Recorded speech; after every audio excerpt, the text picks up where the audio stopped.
Kia ora and welcome to ASB Investor Insights. Today we're talking to ASB Senior Economist Chris Tennent-Brown about what the markets are doing right now, more importantly, where they're heading and what that might mean for your investments. Chris, thank you so much for joining us. Thanks, Belinda. It's good to be here. Now, your own research data suggests that the majority of Kiwis still view their own home as their most significant investment. What are your concerns around this? Kiwis got a lot of money tied up in property, and on top of that, when we survey investors, they think their house will be the place where they'll generate their best investment returns. A problem with that is that it's simply you can't eat your own home. It's very hard to turn a house into an income stream to pay for bills when you retire, for example.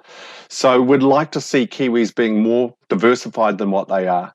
Secondly, we've got things like rising interest rates. We've had a number of changes on the tax front, which we think will make it quite challenging for property going forwards. It's still going to be a big investment for many New Zealanders, but we'd like to see Kiwis more diversified. Now, many economists are predicting we're going to see increases in both interest rates and inflation. What will that mean for investors when they're making decisions about where to put their money? Well, that process is happening right now. We're already seeing the Reserve Bank raising the official cash rate. Interest rates are on the rise, be it mortgages or term deposits. And we think there's more of that to come. Inflation could peak at over 5% later on this year. Now, the rising interest rates is an obvious headwind for the property market, but quite good news for term deposit investors. The problem here is that although term deposit rates have gone up a bit, and they're going to go up a bit more, they're not keeping pace with inflation. Now, you can get over 2% from a term deposit right now. That rate might rise towards 3%, but we've now got inflation north of 4%. It'll get as high as 5.5%, 6%. So it's really eating up those returns from conservative investors. And that's going to influence the decisions that they make going forward. Moving to the share market now. Now, it hasn't been a great year for the New Zealand share market, which looks like it's going to provide its weakest returns in more than a decade. What forces are at play here and what do you think's still to come? You're right, the New Zealand share market has got a bit discombobulated this year. We peaked in early January and have struggled a bit since then, slipping about 10% and then grinding back over subsequent months, where global shares have tended to just march higher.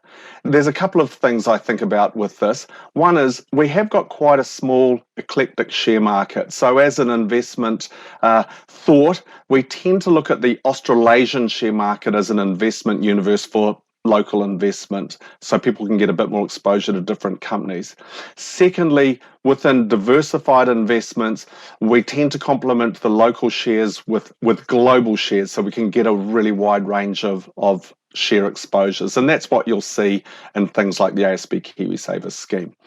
A final thought there, though, is although this hasn't been a great year for the New Zealand share market, the preceding decade, the New Zealand share market's outperformed and has provided great returns for investors. When we actually look at the fundamentals of companies right now, we think there's still many companies that are in a good position to provide good investment returns for investors over the decade ahead. Chris, we are really living through such unprecedented and uncertain times at the moment. In your opinion, why is Kiwisaver such a great investment option at the moment? Well, it's no secret I'm a big Kiwisaver fan, and I'm not alone. There's over 3 million members. Around 500,000 of them are with ASB, and I think there's a number of reasons why Kiwisaver is so good.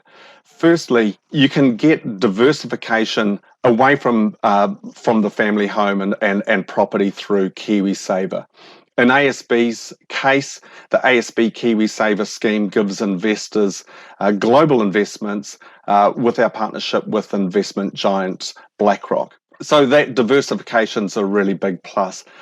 But secondly, there's the benefits of the Kiwisaver scheme that really enhance returns. And here I'm talking about the employer contributions, the government contributions that really accelerate members' savings and really help them achieve their long-term savings goals.